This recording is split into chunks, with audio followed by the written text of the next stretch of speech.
tous, bienvenue dans cette nouvelle vidéo où je vais vous présenter les 5 nouveautés de la rentrée à tester absolument à Paris. C'est plus vraiment la rentrée, on va dire plutôt les 5 nouveautés à tester cet automne à Paris.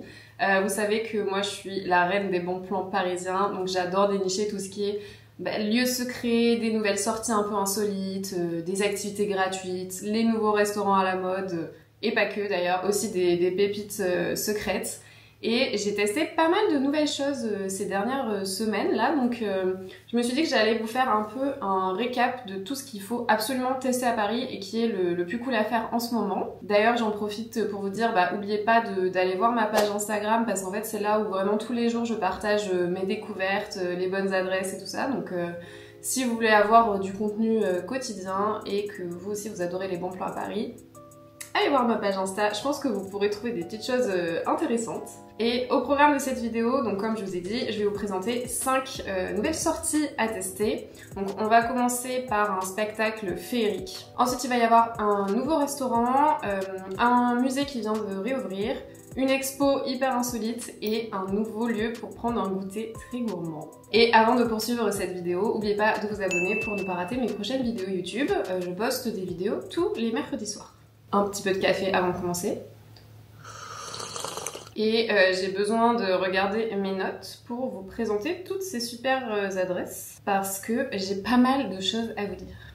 Ah oui, mais avant que je commence par vous parler des nouvelles sorties, une nouveauté très importante, en tout cas dans ma vie actuellement, c'est que j'ai une nouvelle caméra. Parce que vous voyez, mon téléphone est là, donc je ne filme plus avec mon téléphone et ça c'est trop cool. En fait, pour fêter mes 500 000 abonnés sur Instagram, ce qui est quand même plutôt cool, je suis hyper fière et hyper contente.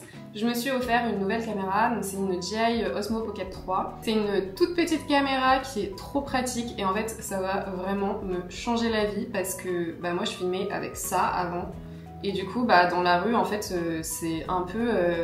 je suis un peu mal à l'aise parce qu'en gros je suis comme ça et du coup les gens voient que je suis en train de filmer et je sais pas, ça me gêne. Alors qu'avec la DJI elle est minuscule, en fait tu te balades, t'as un petit bâton comme ça dans la main et personne ne fait trop attention en fait, t'as pas l'impression de filmer, donc ça c'est vraiment trop cool. En plus il y a un retour caméra, donc je vois enfin ce que je filme, très important. Elle est toute légère, ah oui, parce que aussi mon téléphone, moi j'ai l'iPhone 14 Pro, est super lourd et en fait à force de le tenir pendant des heures, parce que des fois en fait quand je fais des journées 24 heures dans un arrondissement où je filme littéralement pendant 8 heures d'affilée, je suis comme ça et en fait j'ai mal au poignet et ça devient un peu problématique. Donc là, voilà, tous mes problèmes sont résolus, je suis trop contente. Et j'espère que la qualité sera mieux quand même, parce que c'est aussi le but. Donc voilà, petit aparté. On va commencer avec donc la première sortie à tester en ce moment à Paris. Et ça dure pas longtemps, c'est que jusqu'au 17 novembre, donc il faut vraiment se dépêcher.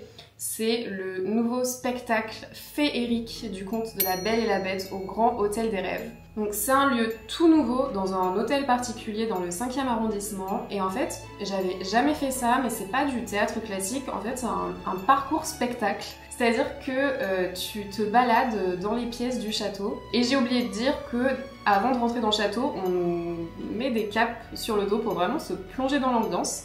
Et ensuite, on se déplace de pièce en pièce à l'intérieur du château pour découvrir l'histoire d'amour entre la Belle et la Bête. Et dans chaque pièce, il y a des décors différents et il y a des acteurs. Je sais très bien que ce n'est pas mon histoire que vous êtes venu écouter, mais un tout autre conte, bien réel, d'une terrible damnation.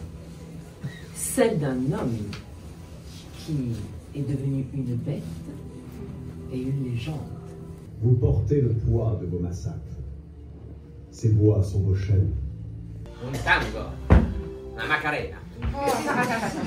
Avec qui allez-vous danser, ma belle?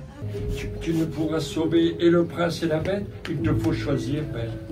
Et en fait la Belle, donc on la rencontre dès la première scène, elle nous emmène tout au long de l'histoire dans le château. Et du coup j'ai adoré parce que vraiment les décors et les scénographies sont incroyables, tout est pensé dans les moindres détails, les costumes ils sont magnifiques et en fait dans chaque pièce il y a des surprises auxquelles tu t'attends pas forcément.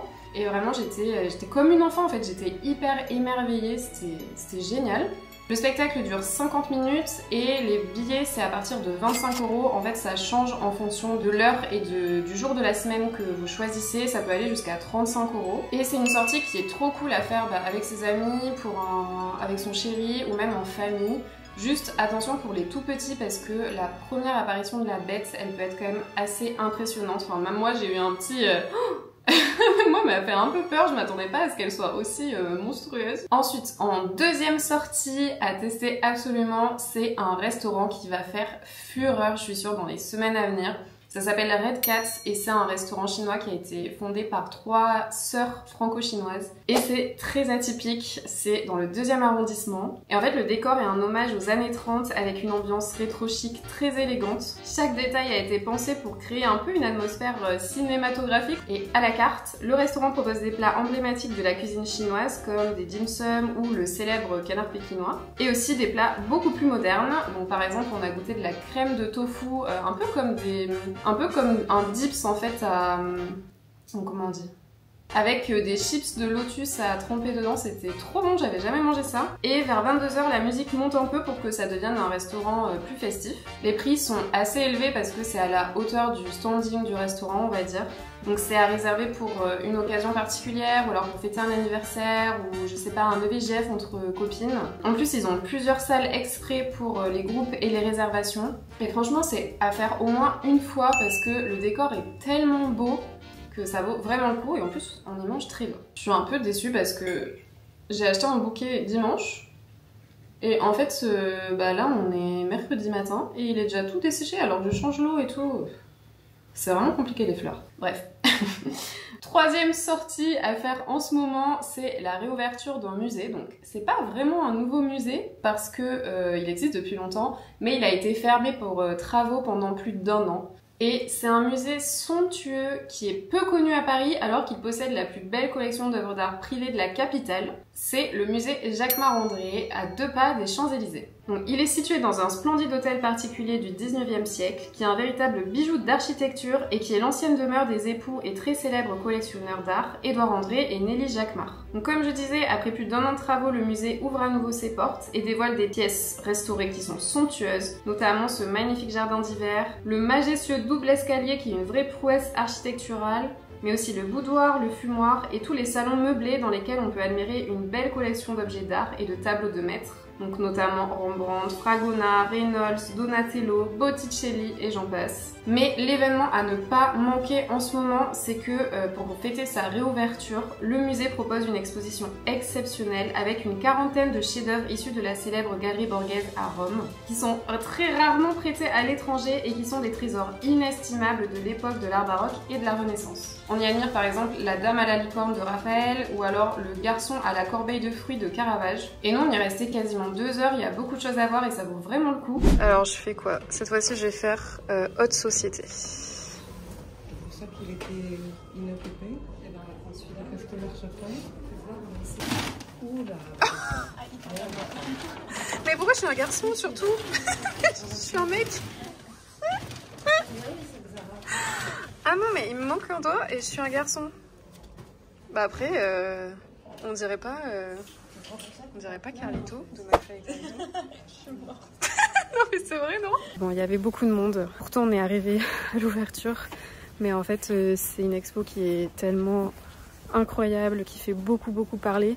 Que bah, du coup les gens vont la voir quoi, même un mercredi matin à 10 h du matin. Mais ça vaut vraiment le coup, donc foncez. Au niveau des tarifs, donc c'est 18 € plein tarif, et pour les moins de 25 ans c'est 9,50 €. C'est un musée qui est pas forcément très connu, mais qui est un lieu assez unique et qui recèle de véritables trésors à découvrir absolument à Paris. Ensuite, en 4e sortie à faire en ce moment, c'est l'exposition sur la série emblématique de Friends. Pour fêter les 30 ans de la série, il y a une exposition assez immersive et unique à faire à Montparnasse. Cette expérience immersive permet aux fans de revivre des moments iconiques de la série à travers des reconstitutions de décors célèbres, des costumes et d'objets souvenirs. On explore des lieux assez mémorables tels que le célèbre canapé orange de Central Perk et la porte violette de Rachel et Monica. Il y a aussi pas mal d'activités interactives qui enrichissent l'expérience comme des mises en scène avec Huxley, la peluche de Joey, et le costume de l'armadillo des fêtes de Ross. En plus de tout ça, il y a une boutique thématique qui propose des articles exclusifs liés à l'univers de Friends. C'était trop marrant, franchement c'est vraiment à faire. Et le prix c'est 22 € en semaine ou alors c'est 29 € si vous y allez le week-end. Donc le bon plan c'est d'y aller en semaine. Et je termine avec la 5e et dernière adresse qui est une adresse pour le goûter puisque j'ai découvert le temple de la Madeleine qui vient d'ouvrir à Paris dans le 11e arrondissement. Ça s'appelle Proust et en fait je suis passée devant vraiment par hasard et j'ai trouvé que la boutique a été trop mignonne. Donc on y trouve une dizaine de goûts différents de madeleine, des classiques mais aussi des fourrés et franchement c'est les meilleures madeleines que j'ai mangées à Paris et même mangées tout court je pense. Elles sont bien croustillantes sur les bords, elles sont ultra fondantes à l'intérieur et le fait qu'il y a un cœur coulant dans certaines c'était trop bon. Par exemple celle à la pistache, une tuerie. Donc les madeleines sont à partir de 2,90 € et sinon il y a une formule qui est hyper intéressante pour le goûter qui est à 22 € avec 4 madeleines et 2 boissons. Donc c'est pour 2 personnes, ça fait 11 € par personne et ça vaut vraiment le coup. Il y a quelques places pour s'asseoir à l'intérieur, pas beaucoup, je dirais qu'il y a peut-être 5 tables donc voilà. Nous on y allait un samedi, on a réussi à avoir une petite table. En semaine il n'y avait personne donc c'est un petit peu au petit bonheur la chance. Mais en tout cas incroyable ces madeleines, vraiment j'ai trop kiffé. Et voilà, c'est la fin de cette vidéo. J'espère que ça vous aura donné des petites idées de balade pour cet automne à Paris. Il y a vraiment beaucoup de nouveautés en ce moment. De toute façon, c'est ce que j'adore dans Paris, c'est que il y a tellement de choses à faire, vraiment. Ça fait 11 ans que je suis là et j'arrive même pas à tout faire. Il y a tout le temps des nouvelles choses, tout le temps des nouveaux restos. C'est pour ça que je kiffe vivre à Paris en vrai. Je vous dis à mercredi prochain pour une nouvelle vidéo et je vous fais des bisous.